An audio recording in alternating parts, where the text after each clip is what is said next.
Bueno, pues buenas tardes de nuevo a todos y buenas tardes a las personas que nos siguen a través de nuestro canal, en sus casas, en sus ordenadores. Que Dios les bendiga y que Dios nos bendiga y que pueda usar su palabra para su gloria y nuestra instrucción. Volvemos de nuevo al capítulo 3 del libro de Moisés, el segundo libro de Moisés, el Éxodo. Palabra griega que quiere decir salir. Los llamados, la iglesia, son términos griegos que comparten cierta raíz con esta palabra, el prefijo ex o ek. Estamos dentro de un contexto donde estamos viendo la importancia en el aspecto general de la obra del Espíritu Santo y en el propio recorrido que hemos hecho juntos. Estamos tratando de aplicar en una forma visible, práctica, clara, sencilla, de qué trata la comisión, ¿verdad? Estamos viendo que los dones, esos dones que la propia gracia de Dios y esa medida conforme a ese don de Cristo son recibidos en la Iglesia como fruto de la muerte y de la resurrección de Cristo, son dados para poder ser ejercidos en el ministerio. Ese ministerio sabemos que es el ministerio de Cristo y evidentemente esos dones son para ser desarrollados en la iglesia. La iglesia es el lugar donde se desarrollan los dones y ahí podemos llegar y avanzar incluso al propio sentido evangelístico de la predicación de las buenas noticias al mundo. Pero la iglesia es el lugar donde se ejercitan los dones. Por lo tanto, esto es algo fundamental. Entonces, partimos de lo individual, de aquello donde realmente somos comisionados por Dios en una manera personal, somos llamados somos empoderados por el Espíritu Santo, se nos otorga, se nos da cierto don, un don cualquiera que sea, para poder desarrollarlo con el propósito de bendecir a los creyentes en el cuerpo de Cristo.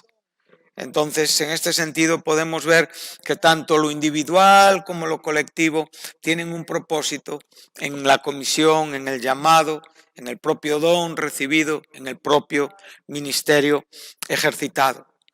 Entonces hemos podido venir hasta un personaje como Moisés, ¿no? Estamos en una edad de un hombre, 80 años, hoy sería impensable que un hombre de 80 años comenzara su ministerio. Nos causaría la risa a cualquiera de nosotros, ¿verdad? Es como sería impensable que a modo de mujer, como Sara, pudieran concebir a los 90 años. Sería una risa, como le causó a la propia Sara, ¿no? Pero estamos ante realidades bíblicas y tenemos que creerlas. Este hombre tuvo una vitalidad por 40 años más tremenda, poderosa. O sea, una vitalidad de vista, una vitalidad de cuerpo, una vitalidad de salud, una vitalidad espiritual, una fe. Y fue lo que Dios le llamó a ser, un profeta en su pueblo.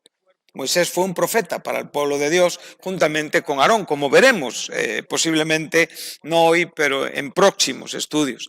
Y a la vez también fue ese líder, ese pastor, fue ese hombre llamado a desarrollar un ministerio de 40 años con mucha paciencia y evidentemente consiguiendo el objetivo que era llevar al pueblo de Dios hasta la tierra de Canaán. Sabemos que él la vio desde el monte Nebo, pero Josué introdujo al pueblo. Entonces, hemos estado en el versículo 11, en ese ¿quién soy yo?, en esa importancia en cuanto a nuestra incapacidad. No hay que confundir la palabra incapacidad con aquello donde realmente Dios me capacita. Hay que saber darle ese equilibrio. Ahora, tú y yo no podemos. Y de esto tenemos que estar claros y convencidos, porque no siempre entendemos esto. Esto nos ha quedado claro y realmente por la propia palabra lo vemos repetido una y otra vez. Tú no puedes, yo no puedo. En Cristo podemos. Entonces, esto Moisés lo entendió. Y su pregunta fue sincera, ¿quién soy yo? Y Dios le dijo, tú no eres nada, pero yo te he llamado y yo voy a hacer aquello para lo cual yo te he llamado. Entonces Dios perfectamente sabía que la obra que iba a suceder la garantizaba no Moisés, sino el propio Dios, que iba a utilizar a un instrumento como Moisés. Ahora vamos a llegar al versículo 12. Este es un versículo donde vamos a estar hoy. Me parece un versículo fascinante, un versículo que nos tiene mucho que enseñar. Hemos salido de la primera disculpa de Moisés, el quién soy yo. Tenemos alguna más que abordaremos en próximas enseñanzas, pero ahora estamos ante un versículo que posiblemente a veces no se profundiza en él y que tiene posiblemente mucho que decirnos, ¿sí? Entonces dice así, dice la palabra de Dios en el verso 10, ven por tanto ahora y te enviaré a Faraón. Esa es la comunicación que recibe Moisés en su visión en la zarza, para que saques de Egipto a mi pueblo, los hijos de Israel. Entonces Moisés respondió a Dios, ¿quién soy yo para que vaya a Faraón y saque de Egipto a los hijos de Israel? Y él respondió, ve. Este ve es importante porque yo estaré contigo, estaré contigo es importante, esto será una palabra que reiterativamente y repetitivamente Dios le dará a Moisés. Moisés va a tener muchas veces la necesidad de oír que Dios está con él, como tú y yo tenemos la necesidad de oír que Dios está con nosotros, que Él nos confirme que está con nosotros. Y el hecho de que está con nosotros nos lleva a otro hecho importante, y es que estamos en su camino o en sus caminos. Dios no va a apoyar otro camino que el suyo. Y ahí es donde tenemos que encontrar esa verdad equilibrante, porque ahí está tu bendición, ahí está tu felicidad, ahí está tu éxito. Dios te ama, sí, Dios te ama. Dios es misericordioso conmigo, sí, una y otra vez. Dios es paciente, sí, una y otra vez. No es que sea paciente, solo es que es longánime, o sea, tiene una longanimidad, o sea, una anchura de ánimo, lo cual es una paciencia perfecta en el propio desarrollo. Claro que sí, y hoy tengo una mala actitud, y hoy peco, y hoy actúo como no debo, y el Señor tiene unos brazos perdonadores para mí. Sí, amén. Pero eso es una cosa. Pero el Señor, cuando está diciendo yo estoy contigo, tiene que ver con su camino y con su propósito. Nunca le dice a Moisés, vete por cualquier lado porque yo voy a estar contigo. No, eso no se lo dice nunca a nadie. Yo estoy contigo, tiene que ver con su camino.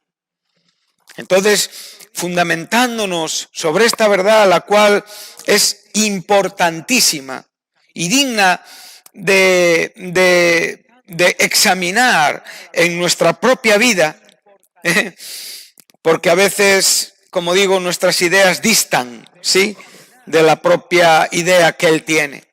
Hay muchos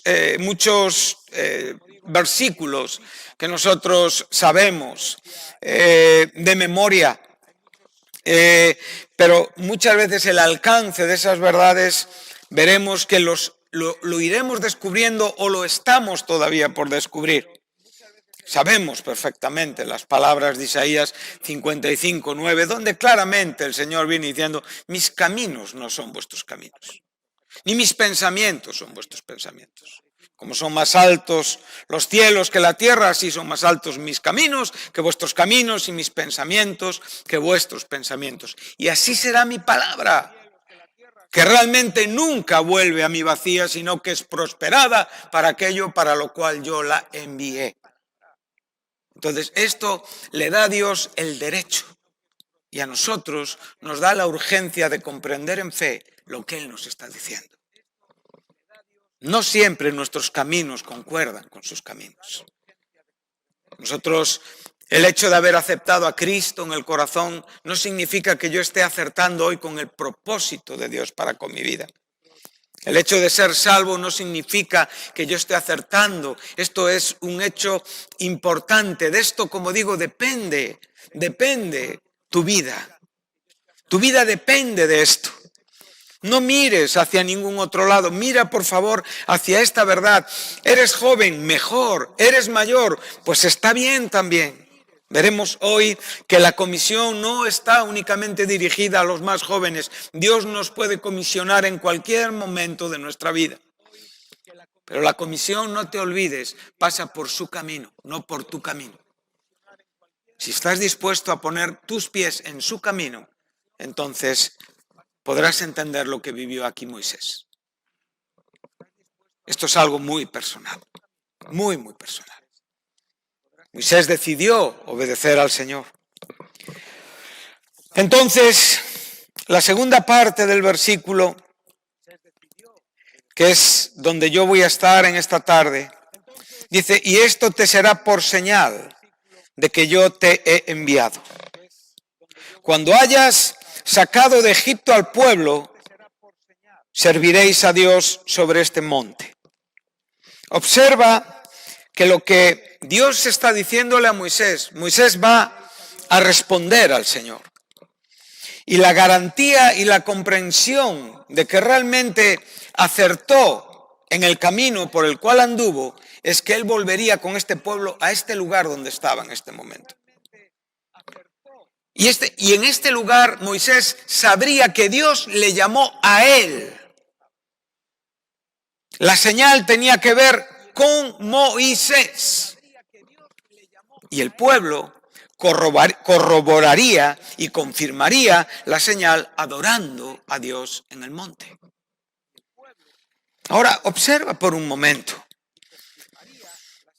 Para todos aquellos que queremos que las cosas sucedan ya, que queremos unos resultados inmediatos, Dios tenía que enseñar a Moisés un camino hasta Egipto. Tenía que llegar ante Faraón. Tenía que descubrir sus propósitos. Tenía que ser oído por el propio Faraón. Tenía que conseguir sacar a un pueblo, no a 4 personas, no a 10 personas, a miles de personas, y tener la autorización de un hombre que divinamente iba a ser obligado. O sea, claramente él sabía, porque el propio Dios le decía que Faraón no le iba a facilitar las cosas. El corazón de Faraón se endurecería y tenía que doblegarse ante Dios. Y en su doblegarse ante Dios, entonces permitiría que saliera el pueblo. En su salida tendrían que volver a este lugar. Y entonces aquí él comprendería que Dios le había llamado. Es importante esto, ¿verdad? A veces me sorprende los llamados que de un día para otro ya no están tan bien. A veces me sorprendo los resultados tan inmediatos que realmente buscamos tener en la vida cuando los llamados de Dios van a fuego lento. No son comida rápida. No es algo que se saca de la nevera, se pone en una sartén y se cena. Los llamados de Dios nos tratan a fuego lento. Y ese camino hay que andarlo, y cuando andemos ese camino comprobaremos que en la primera parada el Señor, después de algún tiempo, nos recordará que lo que Él nos dijo es verdad. Este es el gran tropiezo que muchos cristianos tienen. No tienen paciencia para estar en el camino de Dios. Llega un momento en el que se cansan. Pasan los años y algunas cosas no suceden. Algunos deseos no llegan. Y sencillamente se cansan. Dejan de insistir. Dejan de creer. Abren su corazón a ciertas dudas. Y nunca pueden comprobar que el Señor les llamó porque no han hecho ese recorrido. Y este recorrido tenemos que andarlo. Observa que cuando nosotros estamos ante la palabra señal, ¿qué es para ti una señal? Es fácil, ¿no? Aquellos que conducimos estamos diariamente viendo señales de tráfico, ¿sí? Señales que nos indican hacia dónde tenemos que ir. Una señal es un indicativo, ¿no? Pero claro, nosotros estamos hablando de la Biblia. Y cuando hablamos de señales en la Biblia, tenemos que comprender espiritualmente el asunto que se nos está presentando. Hay un término que es compañero de la señal, que es el prodigio o la maravilla. Y esto va a través de las páginas del Antiguo Testamento y llega hasta el Nuevo Testamento con el mismo significado.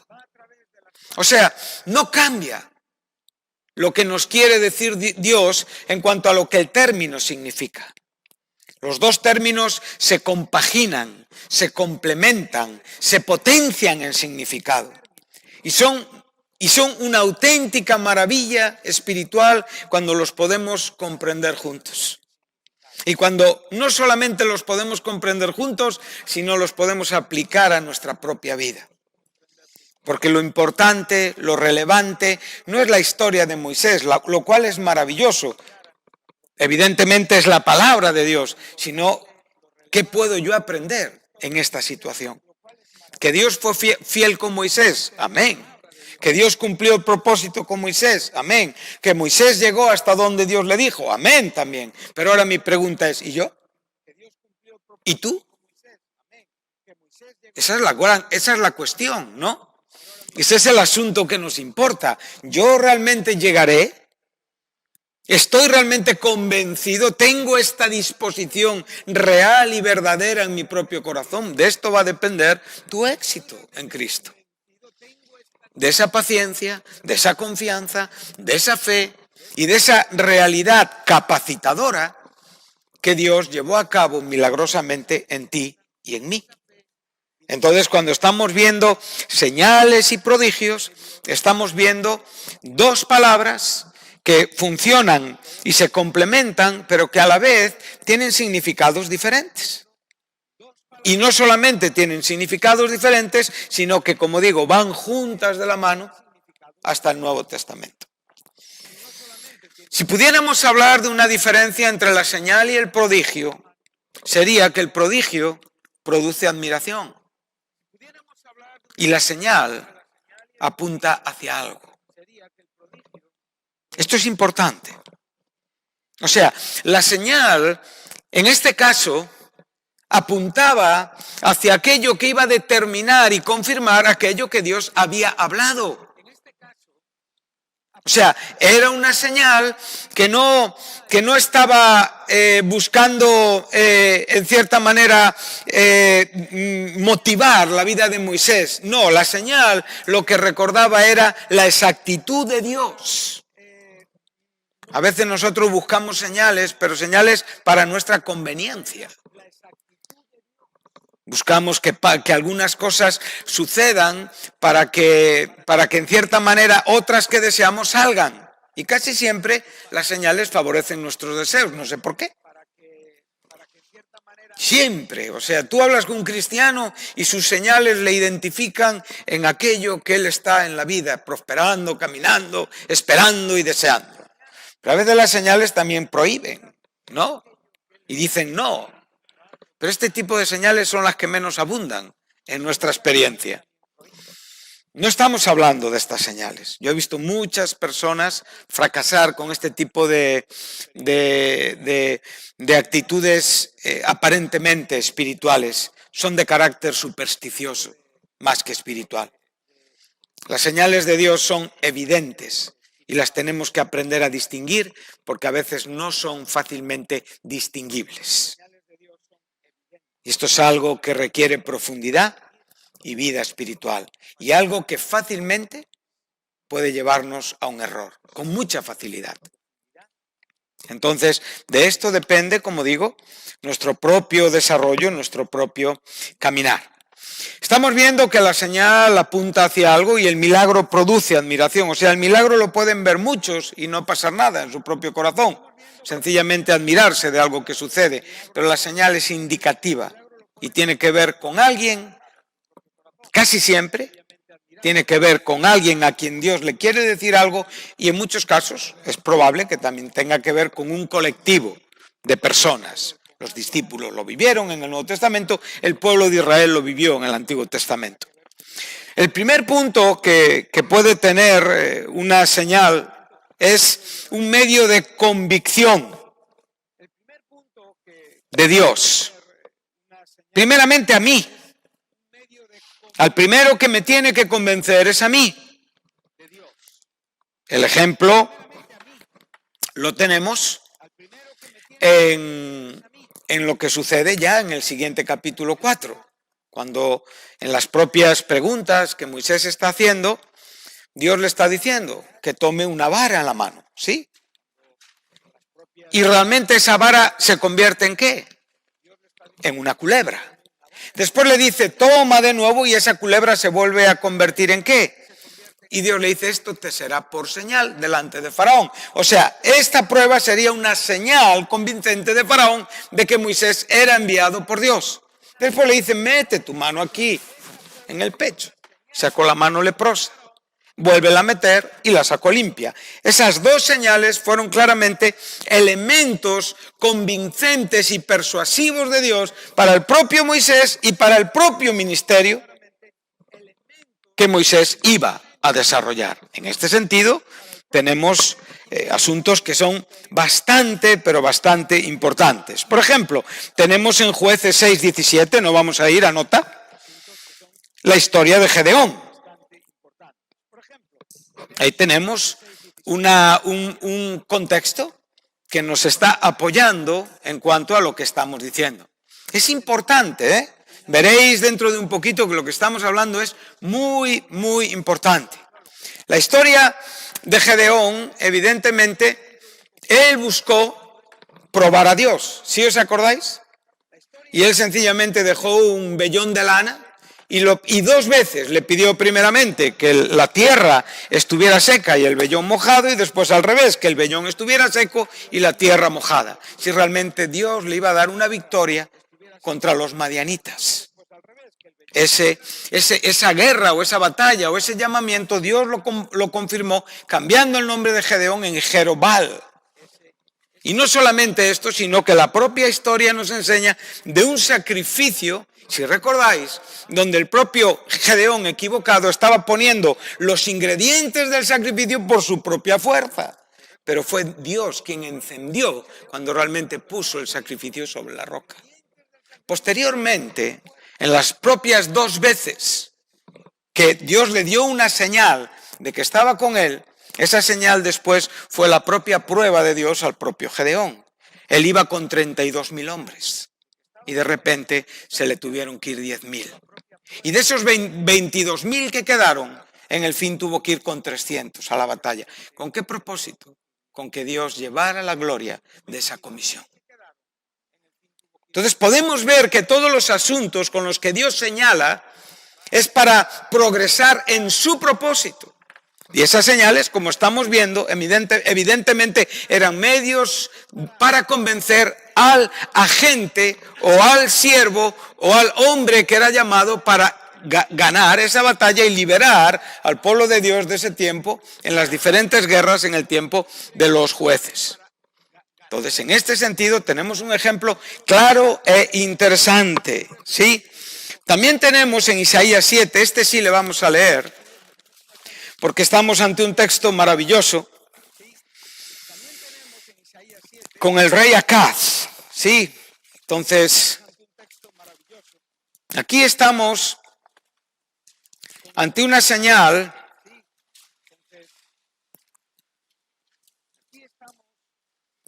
de carácter profético y con doble cumplimiento. Es muy importante. Estamos ante un rey que no podemos considerar bueno. Isaías estaba tratando, y mira lo que le dice el verso 11. Pide para ti, ¿qué? Señal de Jehová tu Dios, demandándola, ya sea de abajo en lo profundo o de arriba en lo alto. Esto tenía que ver con la propia relación del profeta con el rey y su reinado, con aquello que tenía que ver con el propósito de Dios para con su pueblo y 2 figuras relevantes e importantes, el profeta y el rey. El profeta está interesado en que realmente el rey comprenda espiritualmente los intereses que Dios tiene en el pueblo. Entonces le dice, pide para ti señal. a lo cual el propio Acaz actúa en una manera desobediente. Entonces dice Acaz, no pediré y no tentaré. Es orgullo. Es una actitud orgullosa, aunque suena superficialmente espiritual. Jesús dijo, no tentarás al Señor tu Dios, porque la propia palabra lo enseñaba. ¿Pero en qué contexto? Aquí es el profeta quien le está diciendo, pide una señal. ¿Para qué?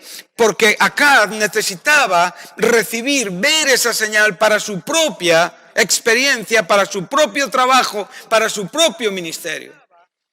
En su orgullo despreció la palabra del profeta y observa que estamos en un contexto que no solamente tiene que ver con el propio Acaz, sino que después nos va a decir que habrá una señal donde la Virgen concebirá y dará a luz un hijo, hablándonos de una señal que se cumpliría 700 años después. Para que veamos el alcance de las señales, para que veamos la profundidad de las señales, la importancia de las señales. Nosotros como Acaz podemos tener esta actitud. No pediré ninguna señal. No me fijaré en ninguna señal. No atenderé a ninguna señal. No esperaré ninguna señal. Moisés comprobó una señal que aclaró y dejó muy claro y le convenció de que Dios le había enviado. Las señales son muy importantes, muy importantes.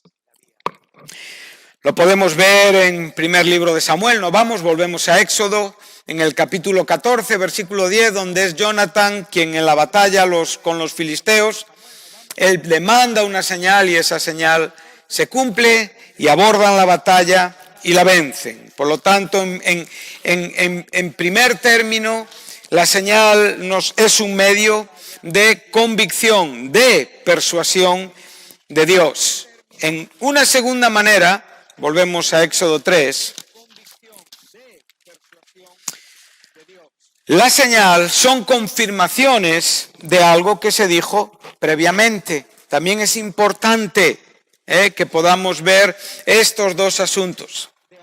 Tenemos el capítulo 2 del libro de Jueces, versículo 34, donde vemos cómo lo dicho por Dios al sacerdote Elí se cumplió en sus dos hijos, ¿sí? Omri y Fines, que murieron el mismo día. Dios le dijo, esto será así, y esa señal se cumplió y dio respaldo a la propia palabra de Dios.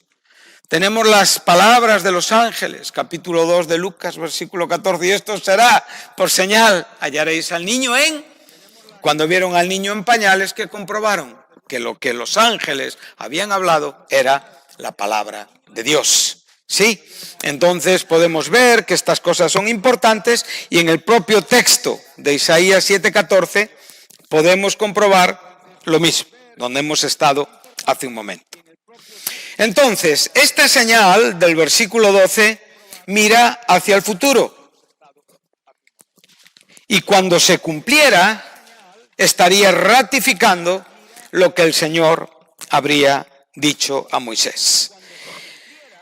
Muy bien, nosotros, como digo, tenemos el texto, sabemos el final, pero tenemos que tratar de ser sensibles al propio desarrollo. Ahora nosotros tenemos aquí 3 versículos con 3 personajes diferentes que nos van a enseñar con qué facilidad confundimos el camino.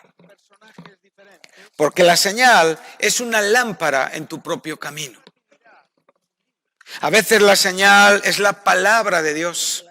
A veces la señal es algo que un hombre de Dios te dice y que realmente se va a cumplir tal y como te lo está diciendo. Nosotros tenemos que trasladar a la actualidad y no ver esto como historias que no tienen nada que ver con nosotros. Entonces ahora ya, viendo lo que la señal significa, en el propio contexto, en el propio desarrollo, apoyándonos en algunos versículos, veremos que no es fácil comprender lo que Dios dice. Es más difícil de lo que pensamos. Si tú lees un poquito más adelante en Éxodo 14,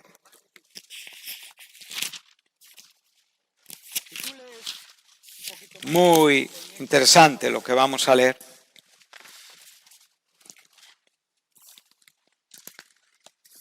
Estamos en el momento del cruce del Mar Rojo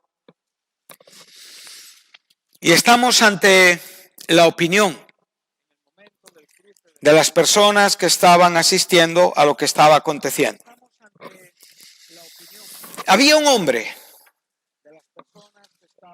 que había estado con Dios.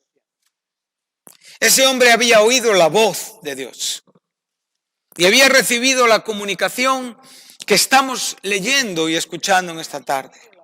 Pero ese hombre, en el fin, llegó a un pueblo. Salió al encuentro de este hombre su propio hermano, profetizado por el propio Dios. Empezó a suceder una serie de circunstancias. Vemos las propias plagas derramadas en Egipto, que son señales de que realmente lo que dice Dios es como lo que dice Moisés. Vemos cómo en el fin ese pueblo sale, cruza el Mar Rojo. Y observa lo que piensa Faraón.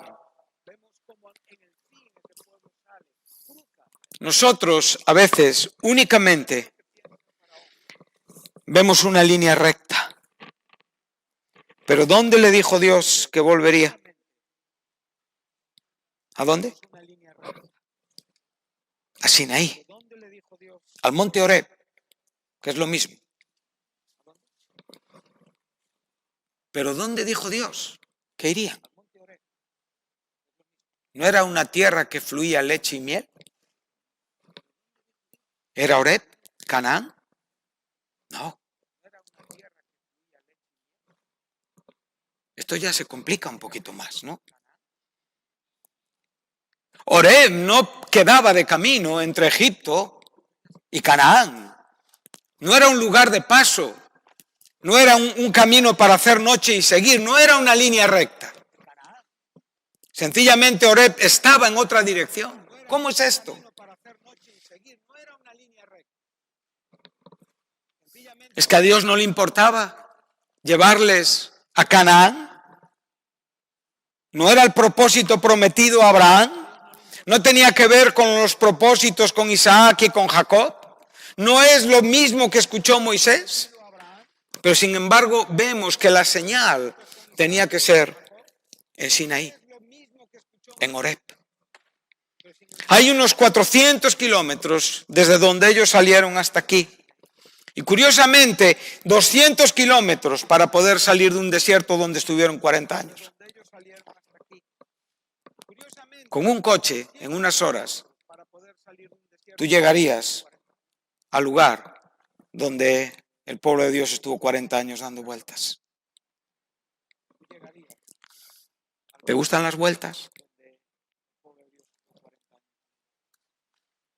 ¿Hacia dónde vas? ¿Cuál es tu señal? De ello depende la comisión, el propio ejercicio de los dones, acertar en lo que tenemos que hacer. Faraón está viendo a este pueblo. Israel, Moisés le dijo claramente, yo me voy con este pueblo ¿a dónde? Al desierto. Eso es lo que le dijo a Faraón. Porque en el desierto nos sustentará Dios. En el desierto nos probará Dios, en el desierto Dios sacará todo lo malo que hay en nuestros corazones y en el desierto aprenderemos a amar a Dios con todo nuestro corazón, con toda nuestra mente y con toda nuestra alma. En el desierto sabremos quién es Dios y en el desierto algunos llegarán y otros quedarán por el camino. Esa es la realidad nuestra. Esa es mi realidad. ¿Tú estás comprendiendo tu camino? ¿Qué dijo Jesús? Hay caminos muy anchos, de fácil paso, Mateo 7:14, ¿no? Pero llevan ¿a dónde? A la perdición. Y muchos son los que andan por ellos. Hay un camino que es angosto, estrecho, que nos dirige al propósito de Dios, al fin, al objetivo, a la salvación, y pocos son los que andan por él. El proverbio nos enseña que hay caminos que al hombre le parecen muy derechos, pero el fin de ellos es muerte. ¿Cómo puede ser? ¿Alguien está buscando la muerte aquí? No creo. Jesucristo dijo: yo soy el camino. Y sabemos perfectamente que ese camino técnicamente nos está dirigiendo al lugar santísimo del templo, a donde todos los israelitas entendían que ese era el punto de la comunión con Dios. O sea, todo judío deseaba comunicar con Dios, encontrarse con Dios. Todo creyente desea tener comunión con Dios, encontrarse con Dios. Y Jesucristo dice: yo soy el camino. Pero ahora, la gran pregunta es: ¿estamos andando este camino? ¿Qué señales certifican que tu camino es el camino que te indicó Dios? ¿Cuántas veces has tenido que volver al camino porque por donde tú ibas era totalmente contrario al propósito de Dios? ¿Y esto no puede volver a sucederte? ¿Eres tú la garantía, yo, de algo? A veces estamos ante la palabra como diciendo: no, esto a mí no me va a pasar. Bueno, para esto Pablo tiene un buen consejo: cuidado, el que crea estar firme, que no tropiece. Porque todas estas cosas, todo esto que podemos ver, todos estos acontecimientos sucedieron para nosotros, como enseñanza a nosotros. Lo bueno y lo no tan bueno. Los éxitos y los fracasos, todo está escrito para nosotros que nos han alcanzado los fines de los siglos. Enseña Pablo a los Corintios, en el capítulo 10, ¿no? Entonces, ahora el asunto es: ¿en qué camino estás? Para ejercitar un don, para desarrollar un ministerio, para entender una comisión, un llamado, tenemos que estar en el camino del Espíritu Santo. Jesucristo es el camino. Pero a veces yo no entiendo el camino. Entonces, Faraón, ¿qué decía Faraón?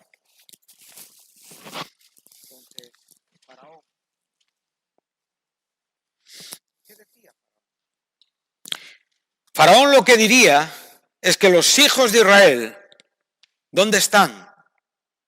En un desierto encerrados. El desierto les ha encerrado. No hay salida para ellos. Ahora, Faraón, ¿qué representa Faraón? ¿Qué es para ti Faraón en esta historia? Faraón evidentemente representa el gobierno de este mundo, ¿verdad? Representa la opinión de este mundo. ¿Qué piensa este mundo del cristianismo? Que estamos encerrados en un desierto, que no hay sentido a nuestra vida, que somos los más desdichados, que realmente no hay futuro para nosotros, que somos unos miserables dignos de conmiseración, porque sencillamente tenemos una fe que apunta a algo que está mucho más allá de este mundo. Elevamos nuestra vida encima de lo terrenal. Podemos enfrentar enfermedades, la misma muerte, las mismas decepciones. No deseamos banalidades de esta tierra. Esto en el mundo es de desdichados. Y como bien nos enseña Pedro, la gente se sorprende en que nosotros no andemos en sus caminos de disolución, de sensualidad, de carnalidad. Pero ahora, hermano, mi pregunta es, ¿realmente tú estás entendiendo este camino? ¿Valoras, aunque el ser considerado como un sin futuro, como un indigente de la vida? Alguien que no tiene un techo en este mundo, no tiene donde poner un pie, no tiene un euro que le asegure el mañana. ¿Realmente estás contento con esta vida? Te recuerdo que los hombres que llegan a entender y a despreciar el argumento de Faraón son hombres de los cuales este mundo no es digno de ellos. Y Dios nos distingue. No estamos encerrados. Nosotros estamos en nuestro desierto, pero estamos caminando hacia Canaán. No al Canaán físico, sino al Canaán celestial. Egipto quedó atrás. La cruz es nuestro paso del Mar Rojo. Vamos a cruzar nuestro Jordán, vamos a ser llenos del Espíritu Santo. Pero estamos caminando en ese desierto. Nuestro corazón está en la meta, pero nuestros cuerpos están aquí. Viven, sufren, son despreciados y son juzgados exactamente igual como personas que estamos encerrados. ¿Estás preparado para soportarlo? ¿Para aceptar que en este mundo tú no tienes ningún futuro? ¿Para ser un peregrino, un extranjero en esta tierra? Pues si no estás preparado para esto, no puedes tener ningún llamado, ninguna comisión, ni ningún don. ¿Para qué?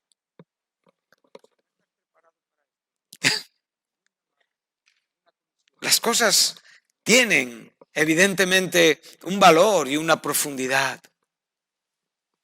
No es como una mesa que se sirve y en una manera aleatoria cada quien toma y coge lo que quiera, no.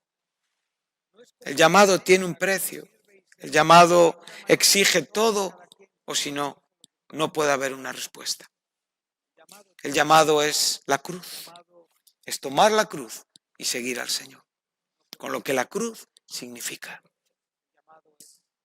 Y la cruz solo tiene un significado: muerte. No hay otro significado. A veces, como digo, la opinión del faraón condiciona el corazón de muchos creyentes. Y es más, a veces arrasa con la vida de personas llamadas a creer y que sin embargo les importa más lo que el mundo piensa de ellos que lo que pueden tener en Dios. Piensa el camino por el que andas. Éxodo 16, versículo 3.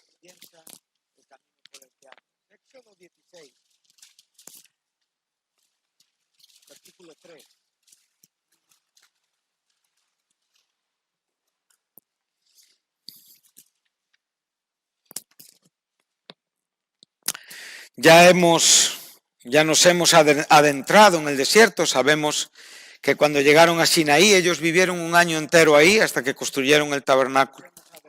Pero observa, una vez que reciben el maná, como bien nos enseña, mira lo que pensaban los compañeros de Moisés. Ojalá hubiéramos muerto por mano de Jehová en tierra de Egipto. Cuando nos sentábamos a las ollas de carne, cuando comíamos pan hasta saciarnos, pues nos habéis sacado a este desierto, ¿para qué? Para matar de hambre a toda esta. ¿Qué le prometió Dios a Moisés en el llamado?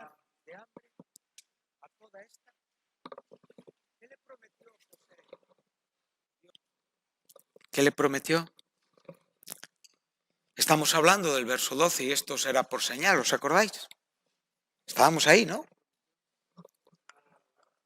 Volverán a este monte y esto será por señal para ti, Moisés, la llegada a este lugar donde estaba en el momento del llamado. Y el pueblo adoraría. Este era el entendimiento que tenía el pueblo. ¿Te parece fácil para Moisés? No era fácil. Saber separar lo que Dios tiene contigo y para ti de la multitud muchas veces es complicado. Como hemos visto, la opinión que el mundo tiene de nosotros nos pesa, pero a veces nos unimos a la opinión popular de también el propio grupo de convivencia que ahora en estos tiempos de pandemia se llaman burbujas. Nos unimos al clamor, a la opinión. Y ahora, Faraón, ¿qué pensaba? Faraón estaba diciendo que estaban en el desierto, ¿qué? Encerrados. ¿Eso qué significaba? En el desierto no hay absolutamente nada. En el yermo no hay absolutamente nada. Solamente hay hambre y muerte. Pero Dios tenía la vida para ellos allí. Él produce vida en el desierto. Él lleva a cabo una obra espiritual en el desierto. Él hace que un corazón adore en el desierto. Pero estas personas pensaban exactamente igual que el faraón. Hemos venido a este desierto a morir de hambre. No hay propósito para nuestra vida. Tú tienes que decidir unirte a la multitud, a la muchedumbre clamante, sin ningún sentido, o encontrarte con Dios para encontrar tu sentido y ser una bendición para la iglesia. Tú tienes que decidir qué quieres ser, pero tú, en una manera personal, individual. Para poder ejercer en la iglesia, tú tienes que tener claro lo que Dios pide y demanda de ti. Porque esto, enfrentarlo, no es fácil.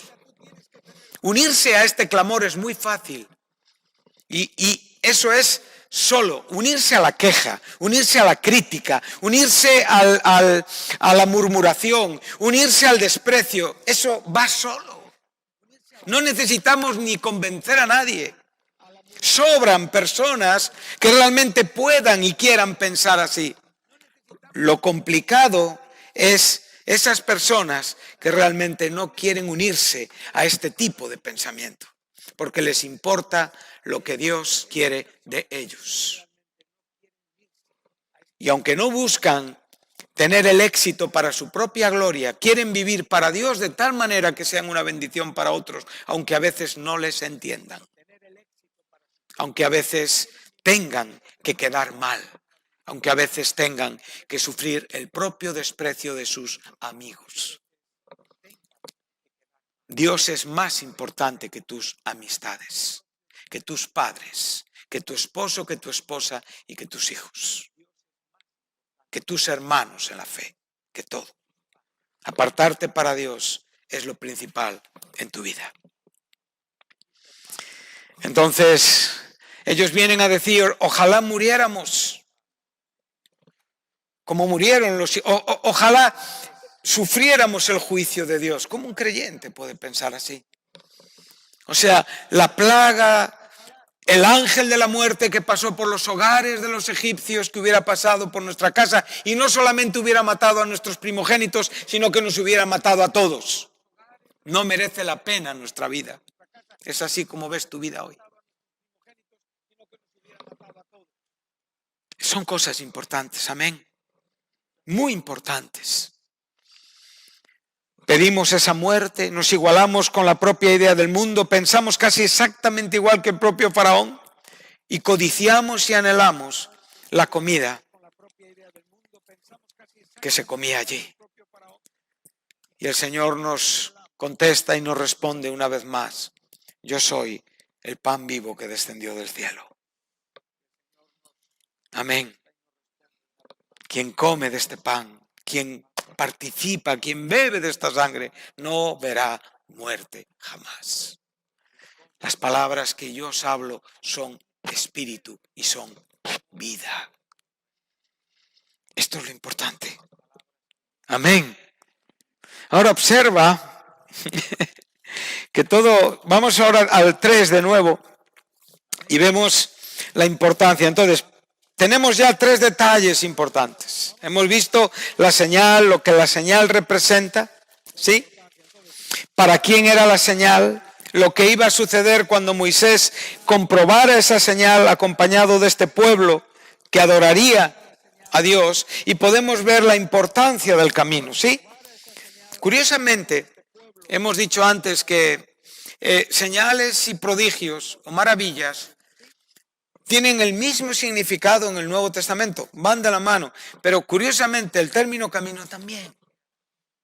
El término camino nos habla de nuestra conducta, de cómo nosotros vivimos y de cómo nosotros andamos. Es una metáfora que nos enseña un espacio por el cual caminamos, pero que a la vez determina que nuestra conducta está manifestando que estamos en el camino de Dios. Esto es importante. Entonces, observa que el verso 8, y puedes por un momento pensar en Moisés, qué privilegiado era. Y nosotros somos más privilegiados que él si entendemos el tiempo de nuestra vida. Dice así que Dios determinó librarlos y sacarlos a aquella tierra, a una tierra buena y a una tierra que fluye leche y miel. ¿Te imaginas el camino? Estamos yendo desde Egipto a Sinaí. O sea, desierto, desierto, desierto y más desierto. ¿Dónde está la tierra que fluye leche y miel? No la veo. No aparece en ningún momento en el paisaje. Los hombres, las personas, necesitamos tener motivaciones visuales, ¿sí? Lo que nos acontece en el día determina nuestro estado de ánimo. Hablamos de fe y la fe es la gracia de Dios que nos permite terminar el día de hoy después de tantas contradicciones. ¿No? La fe misteriosamente, milagrosamente, maravillosamente ha permitido que yo, en una constante debilidad de carácter, termine el día firme en el Señor. Pero los paisajes no me han gustado. Me he quejado de ellos, me han molestado. He sacado la cabeza por la ventanilla y no he visto más que desierto. No hay propósito para mí en el cristianismo. Dios no te va a quitar la vista de este camino. Este camino es un desierto, pero nos lleva a la tierra que fluye leche y miel. Aunque no la veamos hoy, aunque no la palpemos hoy, aunque no la sintamos hoy, no nos hemos acercado a Sinaí, acordaros, nos hemos acercado al monte Sión, a la multitud de millares de ángeles, a justos hechos perfectos. ¿Vemos el alcance de todo esto? ¿Realmente lo vemos? Si entendiéramos el alcance de esta verdad, ¿nos quejaríamos del paisaje? No. La queja del paisaje manifiesta nuestra realidad y la gracia de un Dios que nos sostiene, porque de no ser así, ya hubiéramos sido destruidos y consumidos. Esa es la verdad. Amén. Si no fuera por esta gracia. Por un momento puedo imaginarme, ¿no? El camino. El camino no era rápido, eran jornadas a pie, moviendo multitud de personas. Y un día desierto, y al día siguiente, y al día siguiente, y al día siguiente. Y en medio de todos esos desiertos llegamos a esas aguas que realmente milagrosamente Dios las convierte en aguas dulces. Saca la amargura para darnos un agua dulce y recordarnos que Él está ahí con nosotros. En medio de nuestras quejas nos da un alimento espiritual, aun cuando nosotros mantenemos el pulso de la queja. Si queremos saber dónde estamos parados en nuestro crecimiento, en esta tarde, Estoy tratando de decirlo. Este es nuestro problema. Solo un hombre en este recorrido había dado una palabra y solo un hombre estaba convencido de que Dios era fiel. Los demás, ¿a dónde iban? ¿A quién seguían? A Dios. Ahí puedo ir yo, en medio de un grupo, y perder de vista mi identidad. Perder de vista mi llamado, mi comisión, aquello en lo que Dios me está capacitando.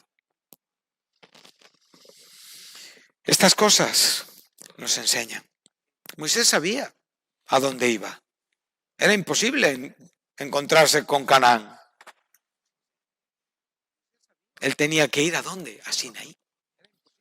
Canaán sería el lugar que posteriormente estaría, sabedor de que sus antepasados también estuvieron ahí como extranjeros, no como poseedores de esa tierra. Y lo que había para él era lo mismo que hubo para Abraham, Isaac y Jacob.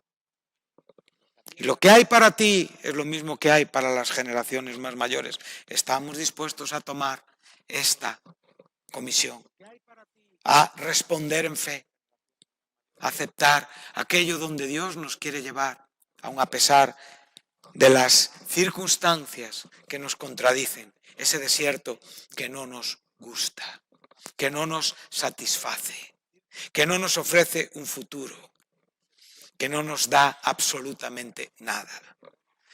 Vas a servir a Dios y serás el más desgraciado en este mundo. Eso es lo que te dice el mundo y eso es lo que dice a veces tu corazón por oír la voz de Satanás. Pero tienes que oír la voz de aquel que te comisionó, el buen pastor. Él te conoce, tú le conoces, Él te llama, tú le sigues. Esto es importante. Amén. La verdad, ya estamos concluyendo, es fundamental este camino en el que vamos con niños, que vamos con mayores, este camino donde los ministerios son tan necesarios para poder ayudar en la inseguridad, ayudar en la debilidad, este camino en el que el estado de ánimo, la fe, la rápida y correcta respuesta al Señor en la propia necesidad donde estamos sabedores de que estamos andando con Dios es urgente. Unos son como Isaac, papá, ¿dónde está el sacrificio? Y otros son como Abraham, Dios proveerá. Y esta es nuestra iglesia, no te olvides. A veces estamos en un lado, otras veces estamos en otro. A veces estamos en el lado de los confusos y a veces estamos en el lado de los seguros. Lo que hoy es una persona vital, mañana es una persona debilitada por completo. Porque nosotros no somos nunca una garantía. Pero Dios en su gracia nos va a sostener. Y habrá momentos que iremos por inercia. Y que cuando pase ese tiempo donde no hemos casi ni sabido cómo hemos andado, daremos gracias a Dios por aquellos que estaban convencidos de hacia dónde iban. Esa es la iglesia. Qué bueno, ¿verdad?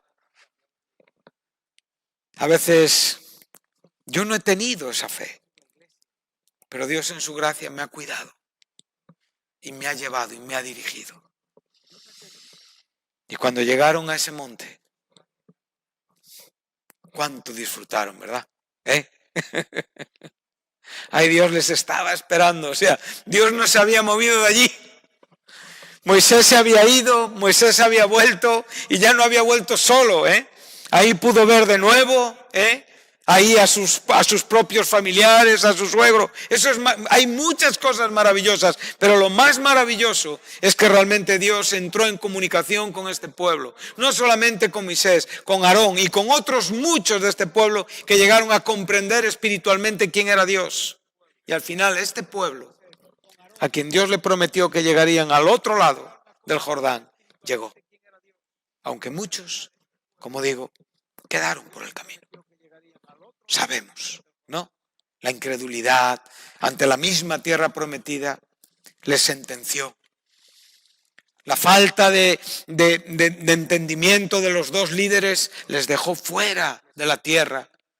Pero Moisés vio la tierra y fue un hombre que llevó al pueblo hasta donde tenía. Para mí Moisés quedó donde tenía que quedar.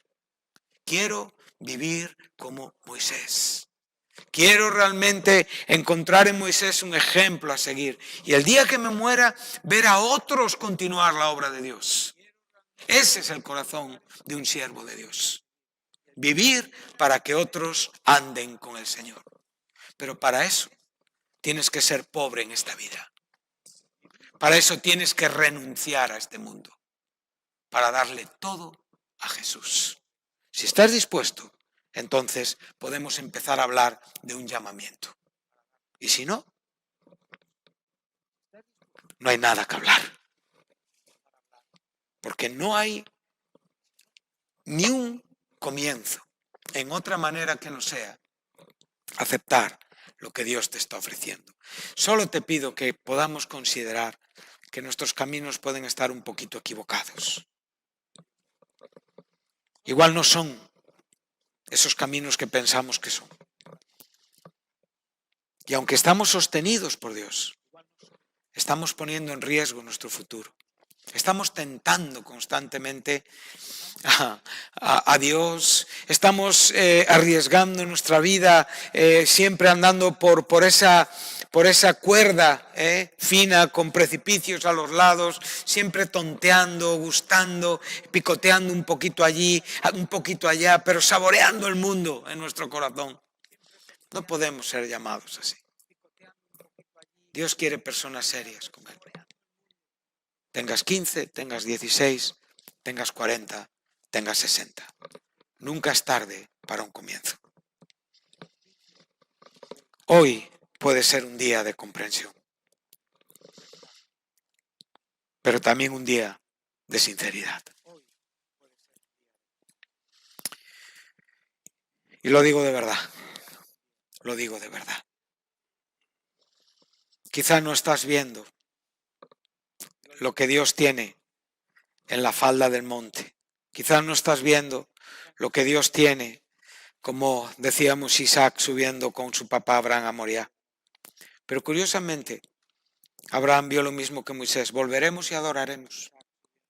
Ese será el resultado de la entrega. Adorar. Pero adorar con Isaac también. ¿Os acordáis? Hemos hablado muchas veces de este plural. En hebreo también sucede con Samuel, cuando era un bebé, que está incluido en la adoración de su propia mamá cuando iba cada año en la fiesta. Samuel también adoraba cuando era un bebé recién nacido, hasta que quedó allí para servir al Señor para siempre. Dios nos permita veros así. Dios nos permita ver esto. Los que están buscando rebajas, no las hay, no las hay. No juegues con tu vida. No juegues con tu vida. Si hoy Dios te está dando una señal para que actúes, responde. Cambia. Considera tu camino. Es de sabios. Considéralo. Y si otras veces has aprendido y Dios ha sido fiel, no te descuides, porque todo vuelve y puede volver a pasar. Si hay alguien que tropieza muchas veces en la misma piedra, ese es el ser humano. Somos así, tercos, despistados, débiles. y hay alguien interesado en destruirnos. Que Dios os bendiga. Continuaremos el próximo